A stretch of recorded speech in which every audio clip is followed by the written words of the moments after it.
Сайн мэцхан та бүхэнд энэ өдрийн мэндийг хүргэе. Би нийгмийн эрүүл мэндийн үндэсний төвийн уламжлалт хангах ухааны асуудал хариуцсан мэргэжилтэн Номин байна. За өнөөдөр та бүхэндээ дархлаа дэмжих уламжлалт аргын талаар намар цагт хэрхэн арга хэмжээ авах талаар зөвлөгөө өгье.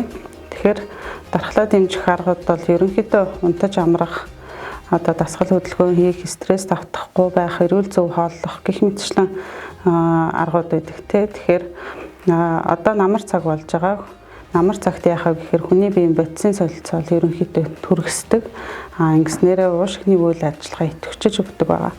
Энэ үед бол ногоо идэ, ялангуяа жимсгэн хүнсний ногоог хоол ундандаа голчлон түлхүү хэрэглэнэ. За ялангуяа ногоо идэг бол хүнснийхээ үндсийн хэрэглээ болгол их сайн байдаг. За тэгээд зарим төрлийн бас хүнсний ногоог даршлаад өвөл хүнсэндээ хэрэглэх байдлаар даршилж хадгалж авах нэ.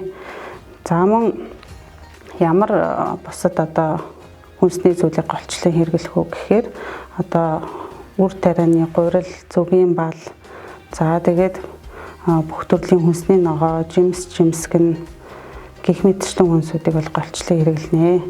За тэгээд дээрэс нь намар цагт бол хэвлийн туулгыг хийхэд их тохиромжтой үе байдаг. Хэвлийн туулга хийж гидс дотроо цэвэрлж, за цөсөө мөнхөөж болох нэ. За энэ үед ямар зүйлийг хориглох уу гэхээр хит цадах, за мөн тостой хоол идэх, хурц эдийн ундааг хэрэглэхээс аль болох зайлс их хэрэгтэй. За тэгээд намрын нар их хурц байдаг учраас наранд шарагдахаас бас аль болох зайлс хийж явах хэрэгтэй. За мөн өдөр унтахгүй байх хэрэгтэй. За мөн энэ үйлрэлд илгэний архаг өвчтөй хүмүүс архаг хууч өвчин хөдлөх гэмтэй байдаг тул за энэ архаг өвчтөй хүмүүс бас анхаарч дархлаагаа дэмжиж хоол унд явдал мөрөө зохицуулж авах хэрэгтэй. За ингээд та бүхэнд дархлаа дэмжих уламжлалт арга тэр дундаа намрын цагт юун дээр анхаарах уу гэдэг талаар бяцхан зөвлөгөө өглөө. Анхаарал тавьсанд баярлалаа.